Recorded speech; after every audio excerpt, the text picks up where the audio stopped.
दोस्तों एक बार फिर से मैं आपके लिए HSSC CET form fill up 2025 apply online process की अपडेट लेके आ चुके हैं। कैसे आप Haryana CET common eligibility test group C post के लिए अपना फॉर्म अप्लाई कर सकते हो, कंप्लीट जानकारी स्टेप बाय स्टेप आपको इस वीडियो में दी जाएगी। तो ऑनलाइन आवेदन करते समय आपको कोई भी ऐसी गलती या फिर मिस्टेक नहीं करनी होगी जिसको करने से आपके एप्लीकेशन फॉर्म रिजेक्ट हो सकते हैं। और आवेदन करते समय आप अपने डॉक्यूमेंट, फोटोग्राफ, सिग्नेचर कैसे और कितने केबी में अपलोड करोगे, कैसे आप अप्लाई करते समय किन किन महत्वपूर्ण बातों का ध्यान रखोगे, पूरी जानकारी आपको इस वीडियो में दी जाएगी। साथ ही साथ इस वीडियो में हम आपको ये भी जानकारी दिखाएंगे कि कैसे आप अपनी क्वालिफिकेशन की डिटेल दोगे, कैसे आप यहाँ पर फीस पेमेंट करोगे, फीस पेमेंट करते हुए रजिस्ट्रेशन से लेकर प्रिंट तक आप अपना फॉर्म कैसे अप्लाई करोगे। पूरी जानकारी के लिए आपको वीडियो शुरू से लेके एंड तक बिना स्किप किए हुए देखनी होगी। इस वीडियो को कंप्लीटली देखने पर ही आपके सभी सवाल और डाउट क्लियर होंगे। तो चलिए दोस्तों, बिना कोई वक्त कमाए शुरू करते हैं HSSC CET फॉर्म फिलअप 2025 की पूरी जानकारी। फॉर्म भरने से पहले आपको हमारी वेबसाइट IND सरकारी नौकरी के इस पेज पर विजिट करना होगा, जिसका लिंक आपको नीचे description plus first comment box में मिल जाएगा। और हमारे इस पेज पर विजिट करके आप यहां से HSSC CET का फॉर्म अप्लाई कर सकते हो। Haryana staff selection commission, Haryana कर्मचारी चयन आयोग HSSC की ओर से ग्रुप सी पोस्ट का नोटिफिकेशन रिलीज किया गया है। यहाँ पर common eligibility test CET exam के माध्यम से भर्ती होने जा रही है। इंपोर्टेंट डेट्स की अगर बात की जाए तो लास्ट डेट ऑनलाइन आवेदन करने की 12 जून 2025 है। 12 जून तक आप अपना फॉर्म अप्लाई कर सकते हो। 10वीं 12वीं पास कैंडिडेट इसके लिए अप्लाई कर सकते हैं। 18 से 42 वर्ष आयु सीमा है। फीस जनरल OBC WS के लिए 500 रुपये फीस है। SC ST PWD को कोई भी आवेदन शुल्क जमा नहीं करना होगा। ऑनलाइन मोड से आप पेमेंट कर सकते हो। कॉमन एलिजिबिलिटी टेस्ट CET के आधार पर सिलेक्शन किया जाएगा। ऑनलाइन अप्लाई कर सकते हो। हरियाणा जॉब लोकेशन है hssc.gov.in की ऑफिशियल वेबसाइट है, जिससे आप ऑनलाइन अप्लाई कर सकते हो। इंपोर्टेंट लिंक सेक्शन के अंतर्गत ऑफिशियल नोटिफिकेशन PDF लिंक पर क्लिक करके आप इसकी PDF डाउनलोड कर सकते हो। ग्रुप सी पोस्ट के लिए यहाँ पर ये CET एडवर्टाइजमेंट जारी कर दिया गया है। इसमें आपको इंपोर्टेंट डेट्स दे दी गई है, आप चेकआउट कर सकते हो कब से कब तक आपको फॉर्म अप्लाई कर लेना होगा। और उसके बाद में आपको यहाँ पर इसमें सिलेबस डिटेल में दिया गया है। सब्जेक्ट वाइज आप पूरा सिलेबस और एग्जाम पैटर्न यहाँ से चेकआउट कर सकते हो। साथ ही साथ यहाँ पर आपको इसमें क्वालिफिकेशन की डिटेल दी गई है, एज लिमिट, एज रिलैक्सेशन की इंफॉर्मेशन, फीस पेमेंट की कंप्लीट डिटेल दी गई है और साथ ही साथ एग्जामिनेशन सेंटर की लिस्ट और हाउ टू अप्लाई का भी कंप्लीट प्रोसीजर आपको PDF में दे दिया गया है। तो अप्लाई ऑनलाइन करने से पहले आपको ये ऑफिशियल नोटिफिकेशन की PDF पूरा पढ़ना अनिवार्य है। इसको पूरा पढ़ने से ही आपके सभी सवाल और डाउट क्लियर होंगे। PDF रीड आउट करने के बाद में आपको अप्लाई ऑनलाइन लिंक पर क्लिक करना होगा, तो आपके सामने इसका ऑनलाइन आवेदन करने का ये ऑफिशियल पोर्टल ओपन हो जाएगा। गाइस, यहाँ पर अगर आपने पहले से रजिस्ट्रेशन कर रखा है तो आपको यहाँ पर एग्जिस्टिंग यूजर लॉगिन के इस टैब पर क्लिक करना है। उसके बाद आपके सामने यहाँ पर कुछ इस तरह से इंटरफेस ओपन होगा। यहाँ पर आने के बाद आपको अपना मोबाइल नंबर एंटर करना है, आपको अपना पासवर्ड एंटर करना है, ये कैप्चा कोड आपको यहाँ पर एंटर करना है और सबमिट के इस ऑप्शन पर क्लिक करते हुए आपको अपने डैशबोर्ड में लॉगिन कर लेना है और फिर वहां से आपको अपना फॉर्म अप्लाई करना है। और अगर आप इस एग्जाम के लिए फर्स्ट टाइम अप्लाई करने जा रहे हो तो सबसे पहले यहाँ पर आपको अपना रजिस्ट्रेशन करना होगा। उसके लिए आपको न्यू यूजर रजिस्ट्रेशन की इस टैब पर क्लिक करना है। फिर आपके सामने यहाँ पर कुछ इस तरह से इंटरफेस ओपन होगा। यहाँ पर आपको कुछ जनरल इंस्ट्रक्शंस दिए गए हैं। फॉर्म अप्लाई करने से पहले आपको इन्हें 1 बाय 1 करके केयरफुली रीड आउट करना है, पेज को नीचे स्क्रॉल डाउन करना है और फिर गाइस यहाँ पर आपको इस चेकबॉक्स को ओके करना है और उसके बाद आपको यहाँ पर accept and proceed to register के इस ऑप्शन पर क्लिक कर देना है। उसके बाद यहाँ पर आपके सामने कुछ इस तरह से इंटरफेस ओपन होगा। यहाँ पर आने के बाद गाइज आपको सबसे पहले अपना मोबाइल नंबर एंटर करना है। उसके बाद आपको गेट OTP के इस ऑप्शन पर क्लिक कर देना है। आपके मोबाइल नंबर पर एक OTP आएगा, वो OTP आपको यहाँ पर एंटर करना है और उसे यहाँ पर आपको अपना मोबाइल नंबर वेरीफाई कर लेना है। उसके बाद गाइज यहाँ पर आपको अपनी ईमेल ID एंटर करनी है। फिर आपको गेट OTP के इस ऑप्शन पर क्लिक करना है। आपकी ईमेल ID पर एक OTP आएगा, वो OTP आपको यहाँ पर एंटर एंटर करना है। फिर यहाँ पर आपको अपना पासवर्ड क्रिएट करना है। पासवर्ड यहाँ पर आपका कम से कम 8 कैरेक्टर का होना चाहिए और ये अल्फा न्यूमेरिक फॉर्मेट में होना चाहिए। मींस आपके पासवर्ड में कम से कम एक अपर केस कैरेक्टर, एक लोअर केस कैरेक्टर, एक इंटीजर नंबर, एक स्पेशल कैरेक्टर जैसे कि @ या फिर डॉलर होना चाहिए। तो इस फॉर्मेट में यहाँ पर आपको अपना पासवर्ड एंटर करना है। वही पासवर्ड आपको यहाँ पर री एंटर योर पासवर्ड की इस फील्ड में एंटर करना है। फिर आपको ये कैप्चा कोड इस बॉक्स में एंटर करना है और उसके बाद गाइस यहाँ पर आपको रजिस्टर एंड प्रोसीड के इस टैब पर क्लिक कर देना है। फिर यहाँ पर आपको अपनी डिटेल को कंफर्म करते हुए यस के इस ऑप्शन पर क्लिक करना है। नेक्स्ट आपके सामने कुछ इस तरह से इंटरफेस ओपन होगा। अब यहाँ पर आने के बाद आपसे पूछा गया है कि क्या आपने यहाँ पर कॉमन एलिजिबिलिटी टेस्ट 1/2022 के लिए भी अप्लाई किया था। अगर किया था तो यहाँ पर आप यस ऑप्शन सेलेक्ट करें। उसके बाद यहाँ पर आप अपना रजिस्ट्रेशन नंबर एंटर करें, अपनी डेट ऑफ बर्थ आप एंटर करें, गेट डिटेल के ऑप्शन पर क्लिक करें। आपकी 2022 की जो डिटेल थी वो यहाँ पर फेच करके आपको शो कर दी जाएगी। और अगर नहीं आपने पार्टिसिपेट किया था 1/2022 में तो आपको नो ऑप्शन सेलेक्ट करना है। उसके बाद यहाँ पर आपको अपना नाम यहाँ पर 10वीं की मार्कशीट के अकॉर्डिंग एंटर करना है। अपनी डेट ऑफ बर्थ आपको यहाँ पर 10वीं की मार्कशीट के अकॉर्डिंग इस कैलेंडर में से सिलेक्ट कर लेनी है। फिर यहाँ पर आपको अपने फादर का नाम एंटर करना है, अपनी मदर का नाम आपको एंटर करना है, अपना आधार नंबर यहाँ पर आपको एंटर करना है। आधार नंबर एक बार फिर से री एंटर करना है और फिर यहाँ पर आपको अपना आधार अपलोड करना है। यहाँ पर आपका आधार जेपीजी, जेपीईजी या फिर पीडीएफ फॉर्मेट में होना चाहिए। 20 केबी से 200 केबी के बीच में आपका आधार होना चाहिए। आपको चूज फाइल बटन पर क्लिक करना है, फाइल को सिलेक्ट कर लेना है और अपना आधार कार्ड आपको यहाँ पर अपलोड कर देना है। उसके बाद यहाँ पर आपको अपना जेंडर सेलेक्ट करना है। फिर आपको अपना मैरिटल स्टेटस बताना है, आप मैरिड हो या फिर अनमैरिड। फिर यहाँ पर आपकी बॉडी पर कहीं कोई कट या तिल का निशान है तो उस पैलेस का नाम आपको एंटर करना है। एक से ज्यादा जगह है तो दूसरे पैलेस का नाम भी आपको एंटर कर देना है। नहीं है तो आपको नो मार्क एंटर करना है और फिर गाइस यहाँ पर आपको सेव एंड नेक्स्ट के ऑप्शन पर क्लिक कर देना है। नेक्स्ट यहाँ पर आपको अपने एड्रेस की इंफॉर्मेशन देनी है। यहाँ पर आकर सबसे पहले आपको अपना कोरोस्पोंडेंस एड्रेस एंटर करना है। उसके बाद यहाँ पर आपको अपना परमानेंट एड्रेस एंटर करना है। एड्रेस में यहाँ पर आपको अपना हाउस नंबर देना है, स्ट्रीट या कॉलोनी नेम देना है, अपना स्टेट आपको यहाँ पर सेलेक्ट कर लेना है, उसके अकॉर्डिंग डिस्ट्रिक्ट सेलेक्ट करना है। फिर यहाँ पर आपको अपना विलेज, सिटी या सेक्टर का नाम देना है, पोस्ट ऑफिस का नाम देना है, नियरेस्ट पोस्ट ऑफिस भी आप यहाँ पर डाल सकते हो। अब फिर आपको अपना पिन कोड यहाँ पर एंटर कर देना है और उसके बाद गाइस यहाँ पर आपको अपना परमानेंट एड्रेस एंटर करना है। और गाइस यहाँ पर अगर आपका परमानेंट एड्रेस आपके कोरोस्पोंडेंस एड्रेस के अकॉर्डिंग सेम है तो फिर यहाँ पर आप इस permanent address is same as correspondence address में यस के ऑप्शन पर क्लिक कर दें। ऑटोमेटिकली यहाँ पर आपका परमानेंट एड्रेस आपके कोरोस्पोंडेंस एड्रेस के अकॉर्डिंग फिल हो जाएगा। उसके बाद यहाँ पर आपको इस पेज को नीचे स्क्रॉल डाउन करते हुए सेव एंड नेक्स्ट के इस ऑप्शन पर क्लिक कर देना है।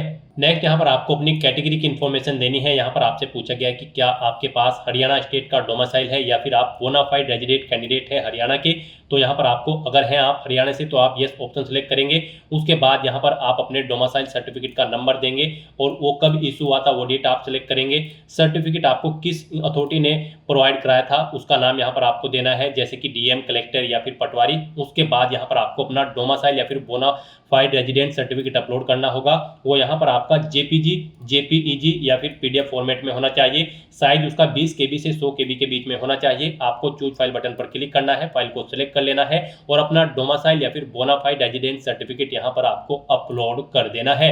और गाइज अगर आप हरियाणा स्टेट से नहीं है तो फिर आप यहाँ पर नो ऑप्शन सेलेक्ट करेंगे। उसके बाद केवल यहाँ पर जनरल कैटेगरी कैंडिडेट ही अप्लाई कर पाएंगे और अदर स्टेट से।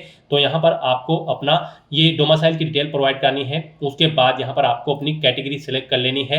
यहाँ पर अगर आप हरियाणा स्टेट से हैं तो फिर यहाँ पर आप अपनी कास्ट सेलेक्ट करें, आप किस कास्ट से बिलोंग करते हैं। फिर यहाँ पर अगर आप रिजर्व कैटेगरी से बिलोंग करते हैं तो आपको अपना कैटेगरी सर्टिफिकेट नंबर देना होगा। फिर आपको यहाँ पर अपना कैटेगरी सर्टिफिकेट आपको किस डेट को इशू हुआ है वो डेट सेलेक्ट करनी है, किस अथॉरिटी ने इशू कराई है, जैसे कि पटवारी, तहसीलदार या फिर कानों को किसने आपका कास्ट सर्टिफिकेट बनाकर आपको दिया है, उस डेजिग्नेशन अथॉरिटी का नाम आपको देना है। फिर यहाँ पर आपको अपना कास्ट सर्टिफिकेट अपलोड करना होगा। यहाँ पर आपका ये सर्टिफिकेट जेपीईजी, जेपीजी या फिर पीडीएफ फॉर्मेट में होना चाहिए और उसका साइज 20 केबी से 200 केबी के बीच में होना चाहिए। आपको चूज फाइल बटन पर क्लिक करना है, फाइल को सिलेक्ट कर लेना है और अपना कैटेगरी सर्टिफिकेट आपको यहाँ पर अपलोड कर देना है। गाइस यहाँ पर जब आप अपने डॉक्यूमेंट अपलोड करोगे तो यहाँ पर आपको उनका प्रिंट आउट ले लेना होगा और इस चेकबॉक्स को ओके करना होगा। फिर आपको अपने सर्टिफिकेट का नंबर दोबारा से एंटर करना होगा, इशू कब हुआ था वो वो भी डेट आपको दोबारा से सिलेक्ट कर लेनी होगी और फिर अथॉरिटी का नाम जिसने आपको इशू कराया है वो भी आपको दोबारा से यहाँ पर री एंटर करना होगा। नेक्स्ट यहाँ पर आपसे पूछा गया कि क्या आप करंट में कार्यरत हैं, अगर हैं तो यस करें और फिर उसकी डिटेल दें। यहाँ पर आपको आपके ऑफिशियल एडवर्टाइजमेंट में एनेक्जर फर्स्ट दिया गया है। यहाँ पर ये एक्सपीरियंस सर्टिफिकेट का फॉर्मेट है, आपको इसे फिल करके यहाँ पर साइन करा लेना है। यहाँ पर signature with seal of issuing authority, जिस अथॉरिटी ने आपको यहाँ पर ये एक्सपीरियंस सर्टिफिकेट इशू किया है उसके सिग्नेचर यहाँ पर आपको देने हैं, उनका नाम, डेजिग्नेशन, एड्रेस और टेलीफोन नंबर यहाँ पर आपको देना होगा। ये डिटेल यहाँ पर आपको फिल करके यहाँ पर अपना ये एनेक्जर फर्स्ट में एक्सपीरियंस सर्टिफिकेट कंप्लीट करना है और उसे यहाँ पर आपको प्रोवाइड कराना होगा। तो यहाँ पर अगर आप कार्यरत हैं तो फिर आपको इशूइंग अथॉरिटी, यहाँ पर आपको अथॉरिटी का नाम देना है जिसने आपको एक्सपीरियंस सर्टिफिकेट दिया है, पोस्ट का नाम देना है, किस पोस्ट पर आप कार्यरत थे, कब से कब तक आप कार्यरत थे वो डेट यहाँ पर आप इन कैलेंडर में से सिलेक्ट करें। फिर यहाँ पर नंबर ऑफ डेज, इन डेट्स के अकॉर्डिंग यहाँ पर कैलकुलेट करके आपको शो कर दी जाएंगे। फिर एक्सपीरियंस सर्टिफिकेट आपको यहाँ पर अपना अपलोड करना है, आपको यहाँ पर चूज फाइल बटन पर क्लिक करना है और अपना एनेक्जर फर्स्ट का जो एक्सपीरियंस सर्टिफिकेट है इसे फिल करने के बाद और इस पर साइन कराने के बाद अथॉरिटी से आपको ये यहाँ पर अपलोड करना होगा चूज फाइल बटन पर क्लिक करते हुए। उसके बाद अगर गाइस यहाँ पर आप कार्यरत नहीं हो तो आपको नो ऑप्शन सेलेक्ट करना है, आगे की डिटेल आपको नहीं देनी होगी। फिर यहाँ पर आपसे पूछा गया कि क्या आप ईएक्स सर्विसमैन हो या फिर फैमिली मेंबर हो किसी ईएक्स सर्विसमैन के, अगर हैं तो आप यस ऑप्शन सेलेक्ट करें और फिर उसकी डिटेल यहाँ पर आपको देनी है, जैसे कि क्या यहाँ पर आप बेनिफिट्स लेना चाहते हैं ईएक्स सर्विसमैन या फिर फैमिली मेंबर। अगर आपका कोई ईएक्स सर्विसमैन है तो यहाँ पर आप यस ऑप्शन सेलेक्ट करेंगे, फिर आप इस चेकबॉक्स को ओके करेंगे। सब कैटेगरी यहाँ पर आप सिलेक्ट करेंगे, डेट ऑफ अपॉइंटमेंट यहाँ पर आप अपने देंगे या फिर अपने फैमिली मेंबर की, डेट ऑफ डिस्चार्ज यहाँ पर आप देंगे, अगर आप जॉब छोड़ चुके हैं तो उसे छोड़ने का कारण देंगे। और गाइस अगर आप या फिर आपके फैमिली का कोई मेंबर ईएक्स सर्विसमैन नहीं है तो फिर यहाँ पर आपको नो ऑप्शन सेलेक्ट करना है, आगे की डिटेल आपको नहीं देनी होगी। फिर आपसे पूछा गया कि क्या आप फ्रीडम फाइटर हैं, अगर हैं तो आप यस करें और उसकी डिटेल दें, जैसे कि सर्टिफिकेट नंबर, इशू डेट उसकी और यहाँ पर उस अथॉरिटी का नाम जिसने आपको सर्टिफिकेट इशू किया है और फिर उसे यहाँ पर आपको अपलोड करना होगा। और अगर नहीं आप फ्रीडम फाइटर तो आपको नो ऑप्शन सेलेक्ट करना है। फिर यहाँ पर आपसे पूछा गया कि क्या आप person with benchmark disability category से बिलोंग करते हैं, अगर करते हैं तो यस करें और फिर यहाँ पर आप अपनी डिसेबिलिटी का टाइप सेलेक्ट करें और फिर उस अपनी डिसेबिलिटी की परसेंटेज यहाँ पर आप दें, सर्टिफिकेट नंबर दें, कब इशू हुआ था वो डेट आप दें, यहाँ पर अथॉरिटी का नाम दें जिसने आपको ये इशू किया है। फिर यहाँ पर आपको पूछा गया कि क्या आप एग्जाम में स्क्राइब चाहते हैं, अगर चाहते हैं तो यस करें, नहीं तो नो ऑप्शन सेलेक्ट करें। फिर यहाँ पर आप अपना पीडब्ल्यूडी का सर्टिफिकेट अपलोड करें। यहाँ पर पीडब्ल्यूडी का आपका सर्टिफिकेट जेपीईजी, जेपीजी या फिर पीडीएफ फॉर्मेट में होना चाहिए। 20 से 200 केबी के बीच में आपको चूज फाइल बटन पर क्लिक करना है, फाइल को सिलेक्ट करना है और अपना ही सर्टिफिकेट अपलोड कर देना है। और अगर आप पीडब्ल्यूडी कैंडिडेट नहीं हो तो यहाँ पर आपको नो ऑप्शन सेलेक्ट करना है, आगे की डिटेल आपको नहीं देनी होगी। फिर आपसे पूछा गया कि क्या आप एलिजिबल स्पोर्ट पर्सन हैं, अगर हैं तो आप यस करेंगे और फिर उसकी डिटेल देंगे, जैसे कि आपके स्पोर्ट सर्टिफिकेट का नंबर, उसकी इशू डेट, कब आपको वो इशू हुआ था, अथॉरिटी का नाम किसने आपको इशू किया है। फिर यहाँ पर आपको ग्रेड सेलेक्ट करनी है, वो आपके पास ए, बी या फिर सी ग्रेड का है और फिर उसे यहाँ पर आपको अपलोड करना होगा। और अगर आप स्पोर्ट पर्सन नहीं है तो फिर यहाँ पर आपको नो ऑप्शन सेलेक्ट कर लेना है। फिर यहाँ पर आपको पूछा गया है कि क्या आपके खिलाफ कोई क्रिमिनल केस है, अगर है तो यहाँ पर आप बताएं वो कंप्लेंट है या फिर एफआईआर है, या फिर नहीं है तो आप नो ऑप्शन सेलेक्ट करेंगे और उसके बाद गाइस यहाँ पर आपको सेव एंड नेक्स्ट के इस ऑप्शन पर क्लिक कर देना है। नेक्स्ट यहाँ पर आपको अपनी एजुकेशनल क्वालिफिकेशन की डिटेल प्रोवाइड करनी है। गाइस यहाँ पर Haryana staff selection commission common eligibility test 2025 में पार्टिसिपेट करने के लिए आपका 12वीं क्लास पास आउट होना जरूरी है या फिर आपका 10वीं क्लास पास आउट होना जरूरी है, प्लस आपके पास एडिशनल क्वालिफिकेशन भी होनी चाहिए यहाँ पर सीटी ग्रुप सी की पोस्ट में पार्टिसिपेट करने के लिए। तो यहाँ पर अब आपको अपनी एजुकेशनल क्वालिफिकेशन सेलेक्ट कर लेनी है। यहाँ पर अगर आपने 12वीं पास आउट की हुई है तो आप 12th कंप्लीटेड ऑप्शन सेलेक्ट करें, कर रहे हैं तो आप यहाँ पर 12th परसुइंग ऑप्शन सेलेक्ट करें। यहाँ पर अगर आप 12th में अपियर्ड हो तब भी आप अप्लाई कर सकते हो। आप 12th अपियर कर उसके इक्विवेलेंट कोई एग्जाम पास आउट कर चुके हो तो यहाँ पर 10+2 इक्विवेलेंट कंप्लीटेड ऑप्शन सेलेक्ट करें। यहाँ पर उसके इक्विवेलेंट एग्जाम 12th के इक्विवेलेंट एग्जाम में अगर आप यहाँ पर कर रहे हो, यानी किसी साल आप कर रहे हो 12th या उसके इक्विवेलेंट कोई एग्जाम, तो आप यहाँ पर 10+2 इक्विवेलेंट परसुइंग ऑप्शन सेलेक्ट करें। और यहाँ पर अगर आपके पास कोई एडिशनल क्वालिफिकेशन है 10वीं के बाद तो आप ये ऑप्शन सेलेक्ट करें। एडिशनल क्वालिफिकेशन अगर आप कर रहे हैं तब आप ये ऑप्शन सेलेक्ट करेंगे। तो यहाँ पर आपको अपनी क्वालिफिकेशन के अकॉर्डिंग ऑप्शन सेलेक्ट कर लेना है। यहाँ पर आने के बाद आपको अपनी डिटेल प्रोवाइड करनी होगी। यहाँ पर अगर आपने 12वीं पास की हुई है तो फिर यहाँ पर आपको सबसे पहले अपनी 10वीं क्लास की डिटेल प्रोवाइड करनी होगी। 10वीं क्लास में यहाँ पर आपको सबसे पहले स्ट्रीम सेलेक्ट करनी है। यहाँ पर किस स्ट्रीम में आपने अपनी 10वीं क्लास पास आउट की है, स्कूल कॉलेज या बोर्ड का नाम आपको देना है। उसके बाद यहाँ पर आपको पासिंग ईयर सेलेक्ट कर लेना है, कब आपने अपनी 10वीं क्लास पास आउट की है। आपको अपनी 10वीं का रोल नंबर यहाँ पर एंटर करना है, मार्क्स की परसेंटेज देनी है, कितने परसेंट मार्क्स आपने ऑब्टेन किए हैं। सीजीपीए में है तो आप सीजीपीए यहाँ पर दें। फिर यहाँ पर आपको अपना सर्टिफिकेट अपलोड करना है 10वीं क्लास का। उसके बाद लिए आपको चूज फाइल बटन पर क्लिक करना है, फाइल को सिलेक्ट कर लेना है और अपना सर्टिफिकेट 10वीं का यहाँ पर आपको अपलोड कर देना है। यहाँ पर जब आप अपना सर्टिफिकेट अपलोड करेंगे तो आपको चूज फाइल बटन पर क्लिक करना होगा, फाइल को सिलेक्ट कर लेना होगा और उसके बाद गाइस आपको प्रिंट के ऑप्शन पर क्लिक करके अपने सर्टिफिकेट का एक प्रिंट आउट भी ले लेना है। प्रिंट के ऑप्शन पर क्लिक करने के बाद फिर आपको यहाँ पर अपना दोबारा से नाम री एंटर करना है जो आपकी 10वीं की मार्कशीट में है और फिर आपको अपनी डेट ऑफ बर्थ यहाँ पर दोबारा से रीसेलेक्ट करनी है। फिर यहाँ पर आपको अपनी 12वीं क्लास की डिटेल प्रोवाइड करनी है और बाकी की सभी क्वालिफिकेशन में भी जब आप अपना सर्टिफिकेट अपलोड करेंगे तो उनकी डिटेल भी आपको यहाँ पर सेम ऐसे ही देनी होगी। फिर यहाँ पर आपको अपनी 12वीं क्लास की डिटेल प्रोवाइड करनी है। यहाँ पर आपको अपनी स्ट्रीम सेलेक्ट करनी है, किसमें आपने अपनी 12वीं क्लास पास आउट की है। उसके बाद यहाँ पर आपको बताना है यहाँ पर स्कूल कॉलेज या बोर्ड का नाम जिससे आपने अपनी 12वीं क्लास पास आउट की है, किस ईयर में पास आउट की है वो यहाँ पर आप सिलेक्ट करें।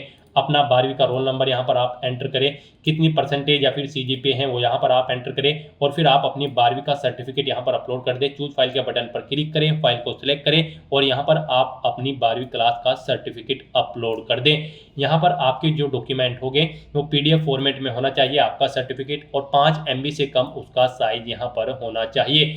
उसके बाद यहाँ पर अगर आपने के पास कोई अदर सर्टिफिकेट है या फिर आपके पास कोई एडिशनल क्वालिफिकेशन है तो उसकी डिटेल भी सेम आप ऐसे ही प्रोवाइड कर सकते हो। सर्टिफिकेट है कोई अदर तो यहाँ पर आप सबसे पहले ड्यूरेशन सेलेक्ट करें, कितने साल का आपके पास सर्टिफिकेट है। उसके बाद कोर्स का टाइप सेलेक्ट करें, वो ITI है, डिप्लोमा है या फिर अदर है। उसके बाद आप स्ट्रीम यहाँ पर एंटर करें, स्कूल कॉलेज या बोर्ड का नाम दें, पासिंग ईयर दें, यहाँ पर रोल नंबर दें आप अपना उसका। फिर आपको मार्क्स की परसेंटेज या फिर सीजीपीए देना है और फिर आपको अपने सर्टिफिकेट को यहाँ पर चूज फाइल बटन के ऑप्शन पर क्लिक करते हुए अपलोड कर देना है। इसके अलावा कोई और यहाँ पर आपके पास सर्टिफिकेट है तो आप ऐड अनदर सर्टिफिकेट के ऑप्शन पर क्लिक करें, सेम ऐसी ही रो यहाँ पर एक और ऐड हो जाएगी और उसमें आप अपने उस सर्टिफिकेट की डिटेल्स प्रोवाइड कर सकते हैं। तो इस तरह से यहाँ पर आपको अपनी एजुकेशनल क्वालिफिकेशन की डिटेल प्रोवाइड करनी है और फिर गाइज आपको सेव एंड नेक्स्ट के इस ऑप्शन पर क्लिक कर देना है। नेक्स्ट यहाँ पर आपको अपने डॉक्यूमेंट अपलोड करने हैं। यहाँ पर आपको अपना फोटो, सिग्नेचर और एनेक्सर 6 अपलोड करना है।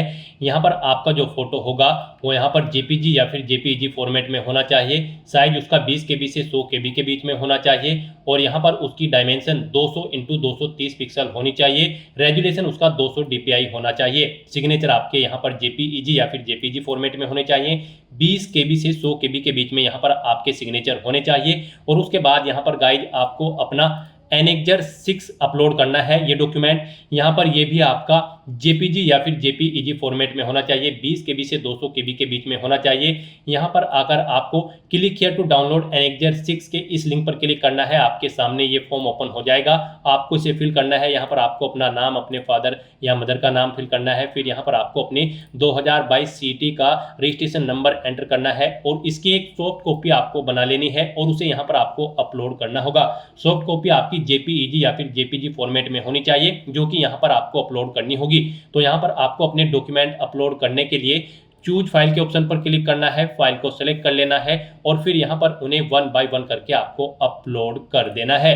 गाइस यहाँ पर आपका फोटो, सिग्नेचर या फिर फाइल का साइज अगर कम या ज़्यादा है तो यहाँ पर आप उन्हें सेट कर सकते हो। आपको गूगल में जाना है, इमेज रिसाइजर टाइप करना है, मल्टीपल ऑनलाइन वेबसाइट आपके सामने ओपन होगी, वहाँ पर आप अपना फोटो, सिग्नेचर या फिर कोई भी डॉक्यूमेंट अपलोड करें और उसके साइज को अपनी रिक्वायरमेंट के अकॉर्डिंग आप सेट करके फिर यहाँ पर अपलोड कर दें। तो इस तरह से यहाँ पर अपने सभी डॉक्यूमेंट अपलोड करने के बाद फिर आपको इस चेकबॉक्स को ओके करना है और उसके बाद आपको सबमिट के इस ऑप्शन पर क्लिक कर देना है। नेक्स्ट आपको आपके फॉर्म का पूरा प्रीव्यू यहाँ पर शो कर दिया गया है। आपको सभी डिटेल्स केयरफुली चेकआउट करनी है, पेज को नीचे स्क्रॉल डाउन करना है। फिर यहाँ पर आपसे पूछा गया है कि क्या आपने अपना ये फॉर्म खुद भरा है। अगर भरा है खुद तो आपको यस ऑप्शन सेलेक्ट करना है। आपने किसी और से भरवाया है तो फिर आपको नो ऑप्शन सेलेक्ट करना है। फिर उस पर्सन का नाम आपको यहाँ पर एंटर करना है जिसने फॉर्म भरा है, उसका मोबाइल नंबर यहाँ पर आपको देना है और गेट OTP के ऑप्शन पर क्लिक करना है। उसके मोबाइल नंबर पर एक OTP आएगा, वो OTP आपको यहाँ पर एंटर करना है। इन चेकबॉक्सेस को आपको ओके करना है और फिर यहाँ पर आपको सबमिट OTR फॉर्म के इस ऑप्शन पर क्लिक कर देना है। और गाइस यहाँ पर अगर आपने खुद अपना फॉर्म फिल किया है फिर आप यस के इस ऑप्शन पर क्लिक करें, इस चेकबॉक्स को आप ओके करें और फिर आप यहाँ पर सबमिट OTR फॉर्म के इस ऑप्शन पर क्लिक कर दें। नेक्स्ट आपके सामने कुछ इस तरह से इंटरफेस ओपन होगा। यहाँ पर आपको अपना आधार या परिवार पहचान पत्र वेरीफाई कर लेना है। यहाँ पर आप वेरीफाई आधार या फिर वेरीफाई PPP के ऑप्शन पर क्लिक करके अपना आधार या परिवार पहचान पत्र वेरीफाई कर लें। इनमें से अपना आधार या परिवार पहचान पत्र वेरीफाई करने के बाद फिर आपको यहाँ पर आपके फीस अमाउंट में 50% का डिस्काउंट देखने को मिल जाएगा। यहाँ पर आपको आपकी कैटेगरी के अकॉर्डिंग एप्लीकेशन फीस का अमाउंट शो कर दिया जाएगा। गाइस यहाँ पर अगर आप जनरल OBC EWS कैंडिडेट हैं तो आपको 500 रुपये फीस जमा करानी है और अगर आप SC ST PWD कैंडिडेट हैं तो फिर आपको कोई फीस जमा नहीं करानी है। यहाँ पर आप फीस ऑनलाइन मोड में जमा करा सकते हो, डेबिट कार्ड, क्रेडिट कार्ड या फिर नेट बैंकिंग के थ्रू या फिर UPI के माध्यम से। तो यहाँ पर अब आपको अपना फीस पेमेंट करना है, उसके लिए आपको डिक्लेरेशन के चेकबॉक्स को ओके करना है और फिर गाइस आपको यहाँ पर कंटिन्यू टू पे के इस ऑप्शन पर क्लिक कर देना है। फीस पेमेंट के लिए आपके सामने कुछ इस तरह से इंटरफेस ओपन होगा। अब यहाँ पर आने के बाद आपको कंटिन्यू के इस ऑप्शन पर क्लिक करना है। नेक्स्ट आपके सामने कुछ इस तरह से इंटरफेस ओपन होगा। यहाँ पर आप net banking, debit card, credit card या फिर आप यहाँ पर UPI के माध्यम से अपना फीस पेमेंट कर सकते हैं। UPI आपके लिए यहाँ पर बेस्ट ऑप्शन रहेगा। आप UPI के इस ऑप्शन पर क्लिक करें, उसके बाद आपके सामने यहाँ पर कुछ इस तरह से इंटरफेस ओपन होगा। आपको सभी डिटेल्स चेकआउट करनी है, पेज को नीचे स्क्रॉल डाउन करना है और फिर यहाँ पर अगर आप UPI ID के थ्रू फीस पेमेंट करना चाहते हैं तो यहाँ पर आप VPA/UPI ID ऑप्शन पर क्लिक करें। यहाँ पर आप अपनी UPI ID एंटर करें, VPA नरेशन यहाँ पर आप एंटर करें, कितना अमाउंट आप यहाँ पर जमा कराएंगे और फिर आप कंफर्म के ऑप्शन पर क्लिक करते हुए अपना फीस पेमेंट कर दें। या फिर आपके पास यहाँ पर एक और ऑप्शन है, आप QR कोड को स्कैन करते हुए भी अपना फीस पेमेंट कर सकते हैं। आप QR के ऑप्शन पर क्लिक करें, आपके सामने कुछ इस तरह से इंटरफेस ओपन होगा। आप ये QR कोड अपने UPI से स्कैन करें और अपना फीस पेमेंट कर दें। सक्सेसफुली फीस पेमेंट करने के बाद आपका एप्लीकेशन फॉर्म सबमिट हो जाएगा। उसके बाद आपको अपने एप्लीकेशन फॉर्म का एक हार्ड कॉपी प्रिंट आउट ले लेना है फ्यूचर यूज के लिए, फ्यूचर रेफरेंस के लिए। तो दोस्तों ऐसे आप Haryana staff selection commission common eligibility test CET 2025 के लिए अपना फॉर्म अप्लाई कर सकते हो स्टेप बाय स्टेप, बिना कोई मिस्टेक किए हुए। आज की इस वीडियो में बस इतना ही। आई होप ये वीडियो आपको पसंद आई होगी। अगर पसंद आई हो तो इसे लाइक और शेयर करें, चैनल पर नए हो तो इसे सब्सक्राइब कर लें। Thanks for watching.